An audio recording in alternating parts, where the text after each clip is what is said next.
पिछले क्लास में हम लोगों ने चर्चा किया था उग्र राष्ट्रवाद के उदय के लिए उत्तरदायी फैक्टर्स के संदर्भ में। और इसी क्रम में बात हुई थी कि 19वीं सदी के अंतिम दौर तक आते आते या 20वीं सदी के प्रारंभिक दौर में उदारवादी नेतृत्व से लगभग मोह भंग हो चुका था। उदारवादियों की कार्यशैली से कांग्रेस के अंतर्गत ही जो नवीन युवा पीढ़ी थी उसे क्या था, ऐतराज था।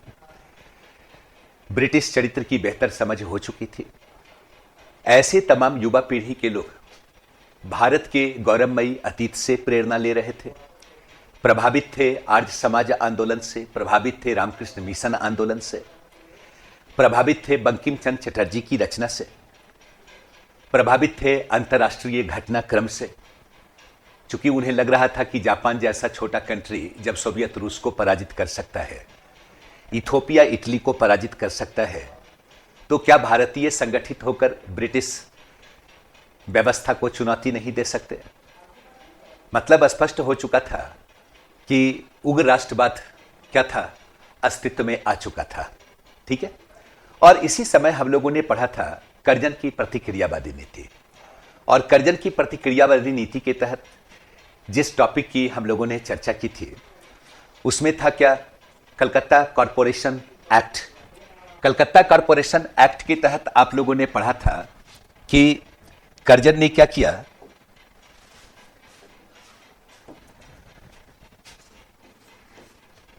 भारतीय सदस्यों की संख्या को कम कर दी, जिसके कारण भारतीयों में क्या था, असंतोष था। कर्जन के काल में ही आया 1904 का इंडियन यूनिवर्सिटी एक्ट। और इंडियन यूनिवर्सिटी एक्ट के तहत यूनिवर्सिटी की स्वायत्तता क्या हो गई, प्रभावित हो गई। यानी सीनेट द्वारा प्रस्तावित पारित प्रस्ताव पे वीटो का राइट किसको मिल गया, गवर्नमेंट को मिल गया। यानी यूनिवर्सिटी पर क्या हुआ, गवर्नमेंट के प्रभाव को क्या किया गया, बढ़ा दिया गया, जिसके कारण भारतीयों में क्या था, असंतोष था। आपने पढ़ा होगा तत्कालीन शिक्षा आयोग के एक भारतीय मेंबर थे जिनका नाम था गुरुदास बनर्जी। उन्होंने इस एक्ट का क्या किया, विरोध किया था। ठीक है। और इसी वक्त कर्जन के काल में क्या हुआ, बंगाल विभाजन का प्रस्ताव सामने आया। ऐसे तमाम एक्टिविटी थे जिसके कारण असंतोष क्या था, अपने पिक पर था। और यही बंगाल विभाजन के कारण क्या हुआ, भारत में जिस नवीन आंदोलन का उदय हुआ उसे क्या कहते हैं, स्वदेशी बहिष्कार आंदोलन कहते हैं। ठीक है। अब प्रश्न यह बनता है, क्या बंगाल का जो विभाजन हुआ शुरुआती दौर में, क्या कर्जन के काल में हुआ? नहीं, बंगाल का प्रथम विभाजन हुआ था 1874 में। याद रखिएगा, 1874 में बंगाल का प्रथम विभाजन हुआ, जब बंगाल से अलग कर दिया गया किसको, आसाम को अलग कर दिया गया। कुछ ही वर्षों में हम देखते क्या हैं, बंगाल का सिलहट का क्षेत्र, बंगाल का ग्वालपारा का एरिया और क्या लुसाई का क्षेत्र किसमें, आसाम में शामिल कर दिया गया। लेकिन पुनः हम देखते क्या है कि बंगाल विभाजन की घोषणा की गई किसके काल में, कर्जन के काल में। अब यहां पे कुछ प्रश्न आपका बन जाता है। एक तो प्रश्न देखेंगे कभी कभी बनता है कि कर्जन ने बंगाल विभाजन का निर्णय कब लिया, कर्जन ने बंगाल विभाजन की औपचारिक घोषणा कब की, और बंगाल विभाजन कब से एक्शन में आया, कब से लागू हुआ। कई बार ऐसे प्रश्न पीसीएस में पूछे गए हैं। तो एकदम बिल्कुल याद रखिएगा, 3 दिसंबर 1903 ये बंगाल विभाजन के निर्णय का डेट है। बंगाल विभाजन की औपचारिक घोषणा जो की गई 19 जुलाई 1905 को की गई। 16 अक्टूबर 1905 को ये एक्शन में आया। 16 अक्टूबर 1905 से क्या हुआ, विभाजन लागू हुआ। और इसी के बाद आप देखते क्या है, सतत भारत में आंदोलन की शुरुआत हुई। क्या, स्वदेशी बहिष्कार आंदोलन, है ना। जस्ट आप आगे देख सकते हैं, यह विभाजन, जब बंगाल का विभाजन हुआ तो विभाजन के संदर्भ में साम्राज्यवादियों की विचारधारा बिल्कुल अलग। ब्रिटिश औपनिवेशिक शक्ति इस विभाजन का मूल कारण क्या मानती है, बंगाल के सुशासन को मानती है। यानी प्रशासनिक व्यवस्था को बेहतर तरीके से बहाल करना था, इसलिए बंगाल का विभाजन जरूरी था। लेकिन राष्ट्रवादी क्या मान रहे हैं कि बंगाल का विभाजन राष्ट्रवादी चेतना के बढ़ते प्रभाव को कम करने के लिए था। तो यहां पे देखते क्या है, बंगाल का विभाजन जो हुआ, तो बंगाल के विभाजन के संदर्भ में कर्जन का विचार बिल्कुल अलग है और राष्ट्रवादियों का विचार क्या है, बिल्कुल अलग है। थोड़ा समझने की भी कोशिश कीजिएगा, क्योंकि प्रश्न कंसेप्चुअल भी हो सकता है और बीपीएससी धीरे धीरे कॉन्स्टिट्यूशनल की ओर बढ़ भी रही है। सिविल सर्विसेज के पैटर्न पे क्वेश्चन आने की संभावना है, इसलिए दोनों ही एग्जाम देने वाले स्टूडेंट को इस चीज पे ध्यान देने की जरूरत है। और एक बात और भी ध्यान रखेंगे कि किसी भी इंफॉर्मेशन को रटने के बजाय कंसेप्ट के आधार पर जब समझेंगे तो आपको आसानी से याद हो जाएगा। तो कर्जन बंगाल विभाजन के रीजन के बारे में क्या बात करता है? याद कीजिए, कर्जन कहता है कि बंगाल की विशालता प्रशासनिक अव्यवस्था का एक रीजन है। क्योंकि इतने बड़े साम्राज्य में, इतने बड़े राज्य में प्रशासनिक व्यवस्था को व्यवस्थित नहीं किया जा सकता। आए दिन चोरी की घटना, डकैती की घटना, हत्या या बलात्कार की घटना होती है। अगर हम बंगाल को विभाजित करेंगे तो प्रशासनिक सुव्यवस्था क्या होगी? स्थापित हो जाएगी। यानी ये मूल कारण जो बताता है वो क्या कहता है? ये सुशासन का तर्क देता है कि बंगाल का विभाजन सुशासन के लिए क्या है? अनिवार्य है। दूसरा जो ये तर्क देता है, ये तर्क देता है आसाम। ये कहता है कि अगर बंगाल का विभाजन होगा तो आसाम का तेल उद्योग, कोयला उद्योग और चाय उद्योग के हित की क्या होगी? रक्षा होगी, है ना? क्योंकि ये आसाम क्या होगा? अलग लेफ्टिनेंट गवर्नर का प्रोविंस बन जाएगा और इस विभाजन के कारण आसाम के व्यापारियों को चिटगांव जैसा एक उन्नत बंदरगाह मिलेगा, जिसके कारण वाणिज्य व्यापार के क्षेत्र में क्या होगी? प्रगति होगी। तो यह तर्क देता है कौन? कर्जन तर्क देता है। लेकिन वास्तविक कारण राष्ट्रवादियों का मानना है कि कर्जन बढ़ते हुए राष्ट्रवादी प्रवृत्ति को कमजोर करना चाहता था। चूंकि उसे यह पता था कि बंगाल के पढ़े लिखे बाबू जो है, जो बुद्धिजीवी है, यही आंदोलन के सूत्रधार हैं। यही वजह था कि उसने यूनिवर्सिटी एक्ट लाया और उच्च शिक्षा को दुरूह बनाने की उसने कोशिश की। अगर हम विभाजन के नेचर को देखें कि वो किस रूप में विभाजन करना चाहता है, तो भी उसकी मंशा बिल्कुल स्पष्ट हो जाती है। जैसे एग्जाम्पल के तौर पे जब उसने बंगाल विभाजन के स्वरूप को दिया तो आप देखेंगे क्या कि एक बंगाल में क्या रखता है? बंगाल को बांटा पूर्वी बंगाल के साथ असम को जोड़ दिया। आपने पढ़ा होगा। और इसमें पूर्वी बंगाल का चिटगांव, राजशाही, ढाका का क्षेत्र शामिल है। ठीक है, आसाम का क्षेत्र शामिल है जिसकी राजधानी कहां होगी? ढाका। यहां की कुल आबादी 3.8 करोड़ है, जिसमें हिंदू की आबादी 1.2 करोड़ और मुस्लिम की आबादी 1.8 करोड़। इसका मतलब यहां पे मुस्लिम क्या है? यहां पे मुस्लिम क्या है? बहुसंख्यक है ना? यानी पूर्वी बंगाल में मुसलमानों को बहुसंख्यक बनाना था, हिंदुओं को अल्पसंख्यक बनाना था, बंगालियों को अल्पसंख्यक बनाना था। शेष बंगाल जो है, इसमें शेष बंगाल के साथ बिहार और उड़ीसा दोनों क्षेत्र शामिल होगा। यहां की आबादी है 5.4 करोड़, जहां हिंदू की आबादी 4.2 करोड़ और मुस्लिम की आबादी क्या? 0.9 करोड़। लेकिन यहां भी अगर देखें तो जो हिंदू की आबादी 4.2 करोड़ है, यहां पे बिहार और उड़ियावासी, हिंदी भाषी की तादाद क्या है? ज्यादा है। और यहां भी जो बंगाली होंगे वो बंगाली क्या हो जाएंगे? अल्पसंख्यक हो जाएंगे, है ना? इसका मतलब है कि कर्जन का उद्देश्य दोनों ही बंगाल में बंगालियों को अल्पसंख्यक बनाना था। मतलब स्पष्ट है, यहां पे सांप्रदायिक अवधारणा भी दिखती है और बंगालियों को अल्पसंख्यक बनाकर स्थापित भी करने का दृष्टिकोण दिखता है। मतलब स्पष्ट है कि बंगाल से जो राष्ट्रवादी चेतना का विस्तार हो रहा था, उसे कर्जन क्या करना चाहता है? कमजोर करना चाहता है। इसके अलावा आप कुछ और तर्क को देख सकते हैं। जैसे एग्जाम्पल के तौर पे याद कीजिए, उस वक्त भारत सचिव हुआ करते थे राइसले का एक स्टेटमेंट आया। उनके नोटबुक में एक स्टेटमेंट था क्या? कि अविभाजित बंगाल क्या है? एक शक्ति है, विभाजित होगा तो क्या होगा? कमजोर हो जाएगा, है ना? कर्जन कांग्रेस के संदर्भ में जब अपना स्टेटमेंट देता है कि कांग्रेस लड़खड़ा रही है, हमारी हार्दिक इच्छा है कि मैं इसके मृत्यु में सहायक बनूं। साथ ही साथ कर्जन यह भी स्टेटमेंट देता है कि ये जो पूर्वी बंगाल है, इसकी राजधानी क्या होगी? ढाका होगी। वो कहता है जहां बहुसंख्यक मुस्लिम तमाम सुख सुविधा का इस्तेमाल करेंगे, जो बहुत पहले कभी मुगलिया राज में उन्होंने किया था, उसके बाद उन्हें कभी नहीं मिला।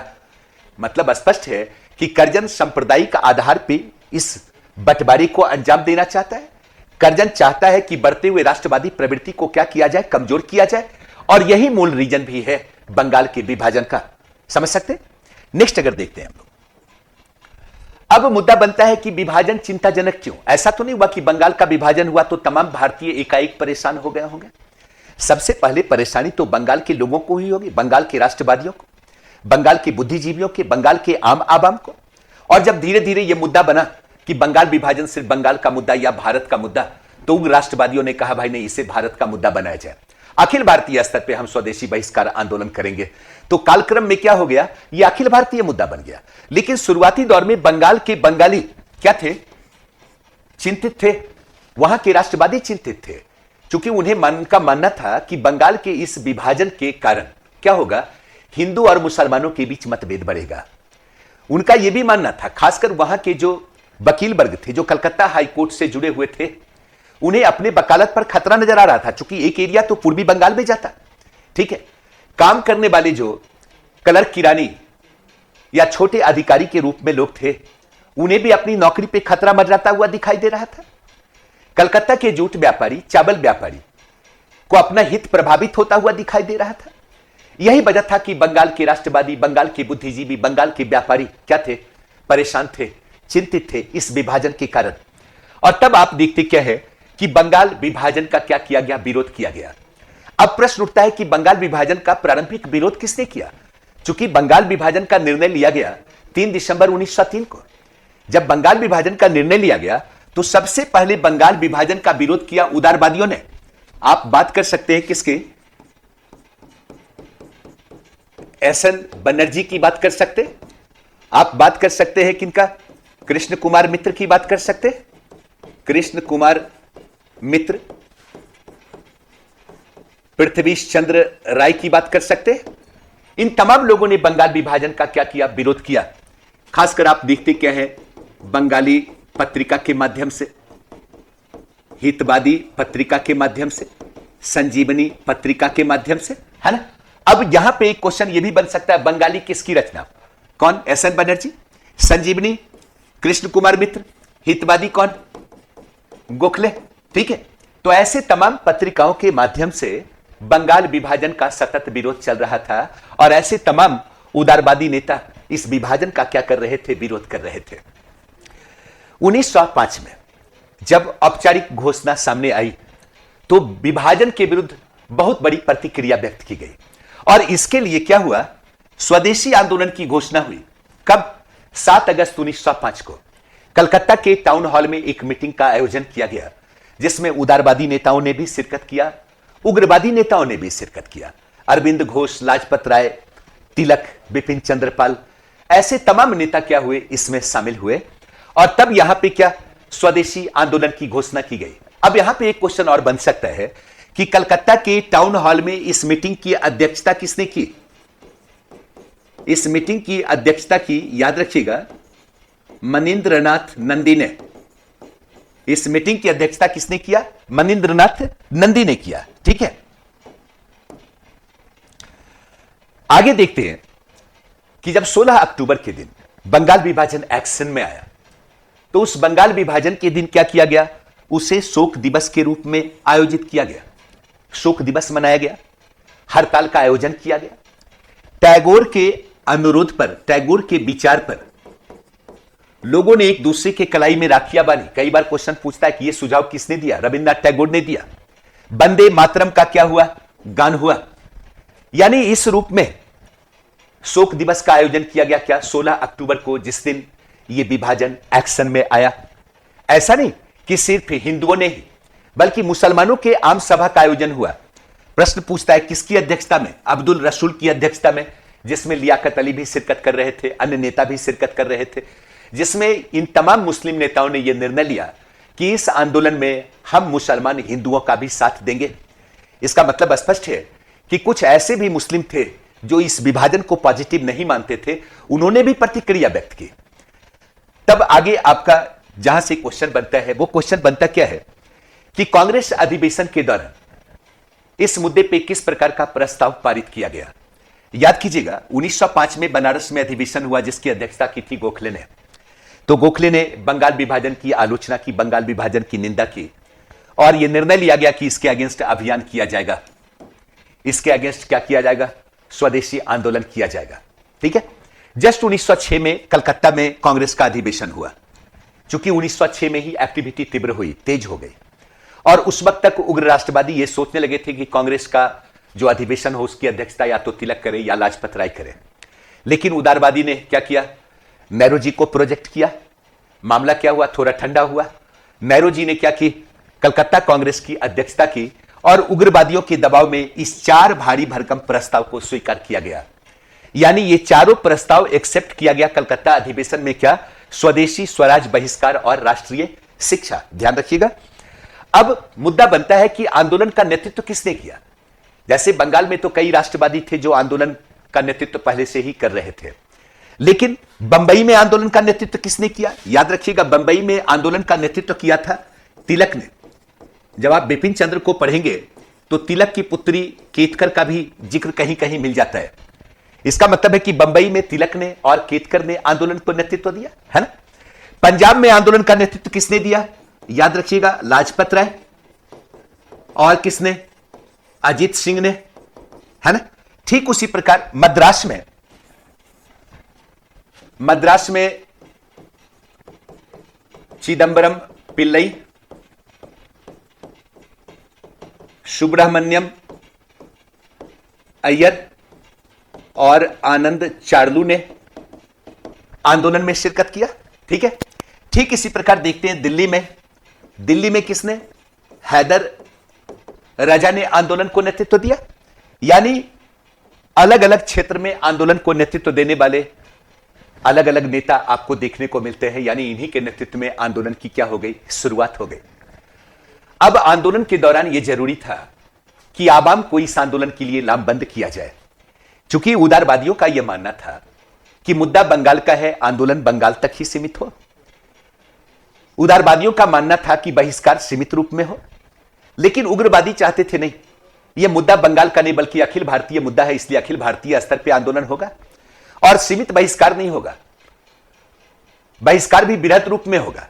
हम सिर्फ विदेशी वस्त्र का ही बहिष्कार नहीं करेंगे बल्कि विदेशी संस्था का भी बहिष्कार करेंगे। ठीक है। तो जिसके लिए जरूरी क्या था, लोगों को लामबंद करना, लोगों को आंदोलन के लिए क्या करना, लामबंद करना। तो इसके लिए कार्य पद्धति बनी। क्या कार्य पद्धति बनी, समिति का निर्माण किया जाए, विभिन्न समितियों के माध्यम से लोगों को गोलबंद किया जाए, लामबंद किया जाए, है ना। विभिन्न समितियों के माध्यम से तो क्या हुआ, कई समितियां बनी। स्वदेश मित्रम समिति बनी, स्वदेश बांधव समिति बनी, काफी लोकप्रिय हुई स्वदेश बांधव समिति, जिसका निर्माण या गठन किया कौन, अश्वनी कुमार दत्त ने 1906 में। इसकी कई शाखाएं स्थापित हुई जो एक्टिव रही। इसके अलावा कोशिश की गई मजदूरों को हड़ताल के माध्यम से उन्हें भी लामबंद किया जाए, है ना। धार्मिक प्रतीक और नारा के जरिए लोगों को लामबंद किया जाए। और इसी विचारधारा के तहत वंदे मातरम गान को अपनाया गया। इसी विचारधारा के तहत क्या, रक्षाबंधन को अपनाया गया, गंगा स्नान को अपनाया गया, भागवत पाठ को अपनाया गया, ताकि लोगों को लामबंद किया जा सके, है ना। त्योहार और मेला का आयोजन करना इसी रणनीति के तहत आता है, जिसके तहत तिलक ने क्या किया, शिवाजी जयंती की शुरुआत की, गणेश महोत्सव की शुरुआत की, है ना। तो ये तमाम जो था कार्य पद्धति थी मुख्य रूप से क्यों, लोगों को लामबंद करने के लिए, आंदोलन के लिए, ताकि एक संगठित आंदोलन की शुरुआत हो। कार्यक्रम भी निर्धारित किया गया। कार्यक्रम में एक कार्यक्रम तो बहिष्कार था, आप लोगों ने पढ़ा होगा। क्योंकि जब ये बहिष्कार की बात करते हैं तो सरकारी स्कूल कॉलेज के बहिष्कार की बात करते हैं, अदालत के बहिष्कार की बात करते हैं, जो लोग सरकारी नौकरी में है नौकरी का बहिष्कार करेंगे, विदेशी सामान का बहिष्कार करेंगे, विदेशी वस्त्र का बहिष्कार करेंगे, है ना। स्वदेशी और रचनात्मक कार्य के तहत देखा जाए तो कोशिश थी क्या, देशी उद्योग धंधों की स्थापना करना, है ना, राष्ट्रीय स्कूल कॉलेज की स्थापना करना, पंचायती अदालत को स्थापित करना, और रचनात्मक कार्यक्रम के अंतर्गत क्या था, अन्य भी कई प्रकार की एक्टिविटी को अंजाम देना, जैसे शराबबंदी को अंजाम देना, शराब बंद हो, है ना, दहेज प्रथा, बाल विवाह के अगेंस्ट भी इन्होंने क्या किया, एक्टिविटी की। तो यही इनका कार्यक्रम था, क्या, बहिष्कार और क्या, स्वदेशी, जिसके अंतर्गत रचनात्मक कार्यक्रम को भी अंजाम दिए गए। तब हम नेक्स्ट देखते क्या है, आंदोलन की विफलता। यह आंदोलन कंटिन्यू चला 1906 में, लेकिन 1908 तक आते आते इसकी ऊर्जा धीरे धीरे क्या हो गई, समाप्त हो गई। आखिर क्या वजह था कि इसकी ऊर्जा समाप्त हो गई, कुछ ना कुछ तो कारण रहा होगा। एक तो सतत पुलिस दमन चक्र चल रहा था, जिसका इंपैक्ट पड़ रहा था राष्ट्रवादियों पर, है ना। दूसरी बात देखें, 1 अक्टूबर 1906 में क्या हो गया, मुस्लिम लीग का गठन, आप लोग जानते होंगे। 1906 में मुस्लिम लीग का गठन, और मुस्लिम लीग का गठन हुआ तो आपने पढ़ा होगा क्या, इसके नेता हुआ करते थे आगा खां, इसके नेता हुआ करते थे नवाब सलीमुल्लाह। इन्होंने घूम घूम कर मुसलमानों से अपील की कि वो आंदोलन में शिरकत ना करें, यानी मुसलमान इस आंदोलन से बाहर रहे। इसका भी इंपैक्ट पड़ रहा था। 22 अक्टूबर 1905 को कार्लाइल सर्कुलर आया। R.W. कार्लाइल ये बंगाल का चीफ सेक्रेटरी हुआ करता था, जिसने स्कूल के लिए सर्कुलर जारी किया कि जिस स्कूल के छात्र इस आंदोलन में शिरकत करेंगे वैसे तमाम स्कूल को सरकारी सहायता बंद कर दी जाएगी। इसका भी इंपैक्ट पड़ रहा था। महत्वपूर्ण नेताओं की गिरफ्तारी, जितने एक्टिव नेता हुआ करते थे, चाहे वो लाजपत राय हो, चाहे बिपिन चंद्र पाल हो, या तिलक हो, अरविंदो घोष हो, सभी के अगेंस्ट कानूनी कार्रवाई की गई। कुछ नेताओं का निर्वासन हो गया। तिलक को 1908 में गिरफ्तार किया गया, 6 वर्षों की सजा दी गई, मांडले जेल भेज दिया गया। नहीं, अभी आप पढ़ते भी होंगे कि मांडले जेल में रहते हुए ही तिलक ने गीता रहस्य की रचना की थी, है ना। इसके अलावा देखा जाए तो बिपिन चंद्र पाल, अरविंद घोष दोनों ने राजनीति से संन्यास ले लिया। अरविंद घोष भागकर कहां चले गए, पांडिचेरी चले गए, और पांडिचेरी में अरविंद आश्रम की स्थापना की, आपने पढ़ा होगा। ठीक है।